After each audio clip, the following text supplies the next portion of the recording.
Well, money to burn, and it's got Mitt Romney's opponents burning up. They will have outspent us in Florida by better than 4 to 1. Some estimates are as high as 9 to 1.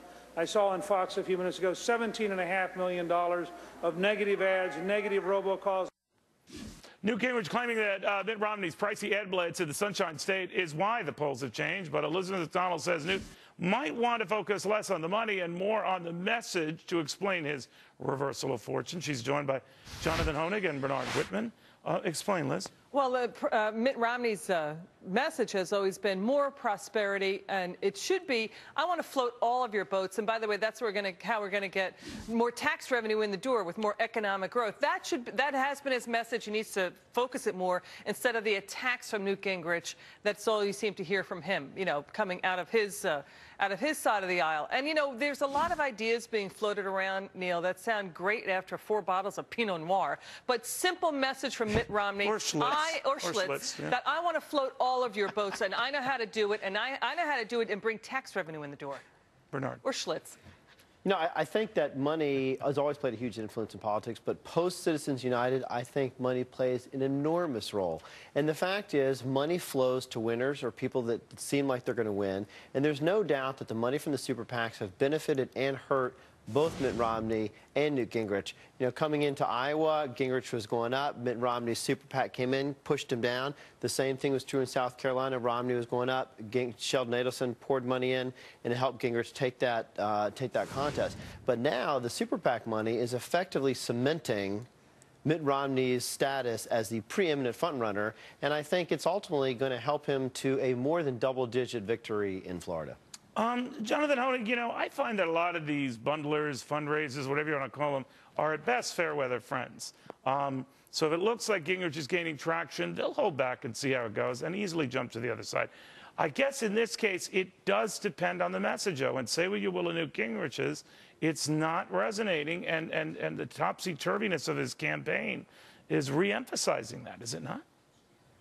Neil, ideas, I think, ultimately are what matter to the American people. And I think that, you know, we underestimate them when we think that simply buying an ad or making a robocall can convince anyone to vote for any particular candidate. And in fact, the data supports the notion that big spenders aren't always the winners in political campaigns. Even recently, think about Rick Perry, who lost Santorum. Rick Perry far outspent Santorum in Iowa just recently, let alone Meg Whitman, who lost out to Jerry Brown. There's dozens of other examples. So I just don't believe this notion that the American public are so stupid that you can feed them anything in a commercial and they'd buy it, especially when it comes to something as important as the next president of this country. So is it the messenger in Newt Gingrich's case? I think it is the messenger. And, you know, history does prove out. I mean, George W. Bush just squeaked out John Kerry in money spent per voter.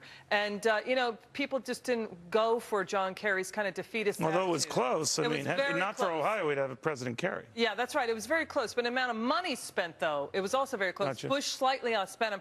But the defeatist rhetoric coming out of Newt Gingrich, the defeatist kind of attitude coming out of the president, certainly about tax hikes, versus Mitt Romney's more positive, pro-growth, I want to make everybody prosperous. And that's the way, again and again, economic growth is the way you bring tax revenue in the door. You don't need tax hikes.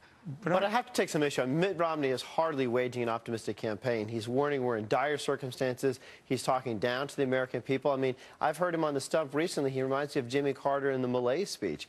The fact Mitt Romney, is, really? Yeah, absolutely. I mean, I think that the president, I think he's referring to what's going on now. But when he talks about the economy, particularly recently in values-based terms that really people can understand about hard work, about responsibility, about the same rules for people from Main Street to Wall Street, that appeases the left. It excites the middle ground about these basic American values. And I think that the president is really finding his sea legs when talking about an optimistic, positive, last week in the well of the economy. House was sea legs or just someone who was wobbly? No, I think he was finally getting his game back on. But his game back with his base, right? I think he's given up on everyone else. No, so I don't believe that's true at all. I think what he did was took a page out of Clinton's book and start to come out and yeah, but he was talking mostly about bite-sized initiatives that he can roll out over the next 10 months and to excite and engage the electorate. He was talking mostly about the Buffett tax. That was the centerpiece. Right. When somebody said today, not the Buffett rule, the Solyndra rule matters more for the American voters. Stop government spending on wasteful projects. Jonathan, final word? Yeah.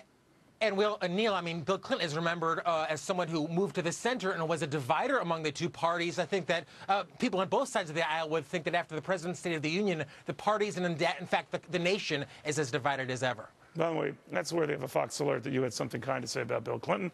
We will provide that alert on our website as well. All right, guys, we'll see you back a little bit.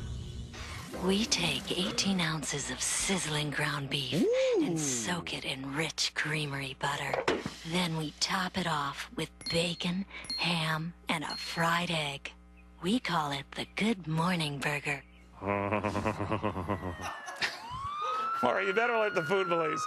Wendy's revenue jumping almost 6%. The reason probably causing the administration some indigestion, salads were not the wind at Wendy's back. Even bigger and better fatty artery-clogging burgers were. Jonathan, ain't that a stitch? Well, Neil, I think it's important before we even get into this to be established in full disclosure, you're considered morbidly obese, correct? No, that's not true. You're considered morbidly tacky, but continue. Well, the point of the matter is that the role of government is to protect people's rights, not to tell them to buy a house or what type of medicine or foods to put in their bodies. Don't veer into Obama here. What's your point? Well, my point is that when government acts in that force in that matter, Neil, it always ends in disastrous results. Even look to New York. They costed businesses millions of dollars to put the menu label boards up. It didn't change one way about how people ingest calories or the types of nutrition that they put in their bodies. All right, to a skinny Bernard Whitman. Neil, I could not disagree with Jonathan Moore here. About his attack on me? Yes, I think it's totally outrageous, and you should not have him as I have propped up his useless ass for years, and I'm not going to do it anymore, but go ahead. But, and even beyond that, here's an even graver point. The public health cost of our poor eating habits is astronomical, whether it's in cost to Medicare, Medicaid, lost productivity. So what would you do in Wendy's unnecessary case? Would you slap him for this success? No, not at all. What I do is applaud initiatives like Michelle Obama's campaign to fight childhood obesity. Something we're working on here in New York City is a public education campaign to tell people how large portions have gotten over the last few years. Okay. And in the rise in size of portions, people are eating more. They don't realize that they're eating more. And as portions have risen, obesity has risen, diabetes has risen, cancer has risen.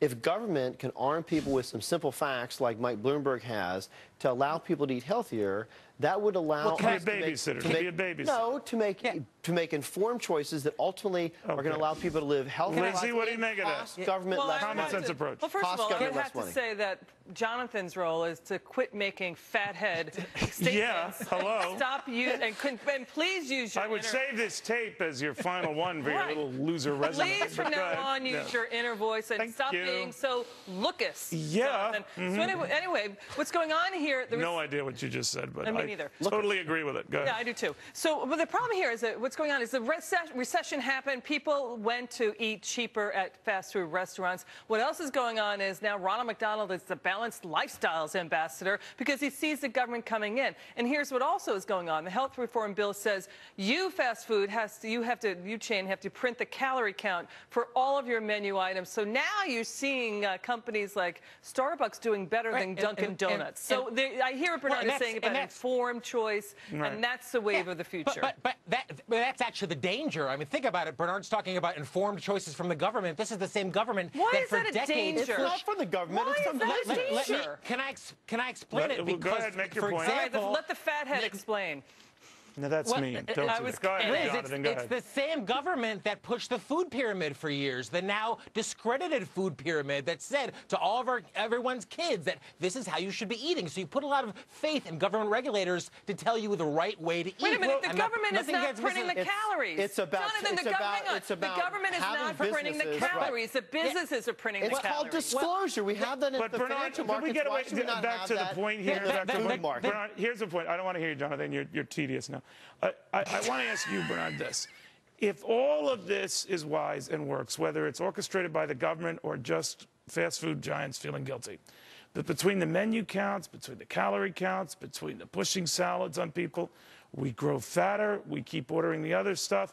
Nothing the government or do-gooders like yourself can do will get us eating yogurt. There actually is a little bit of a glimmer of hope. In New York? Childhood obesity. In New York? Childhood obesity in certain urban centers is beginning to actually go down among certain populations for the first time in those ever. areas where there are menu counts, in those areas with it, you know?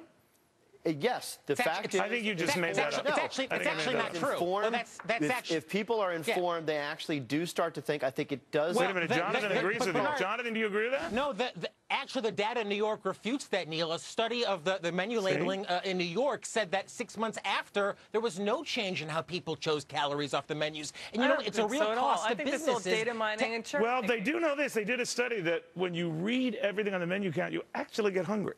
Yeah, so it actually makes it worse. Yeah. So you're saying it's not worth it, or I think it's worth it. I don't mind the calorie counts. I want people to know. People can choose you are to riddle ignore. wrapped in a culinary conundrum. You know that? People can choose to ignore the information, but why not give people the benefit of the But you know information? what I worry with guys like you? Your next kids, step will be, wait a minute, Wendy, fine. Let's say you have your little way here. But then you'll resent the Wendy's and the McDonald's doing well, and you'll say, well, there's got to be a way to get a percentage of those profits to push our agenda. Look, I'm as happy as the next guy to go and have a Wendy's burger or a Big Mac from time to time, but everything in moderation. Really? And I'm sorry for calling Jonathan. Yeah, that was totally unnecessary. You're not sorry for what he called me. Picking on you. Why? This would have been a lot more convincing if any of you were morbidly obese. But, all right, Jonathan, thank you for your final appearance here. You've always been a buddy and a friend.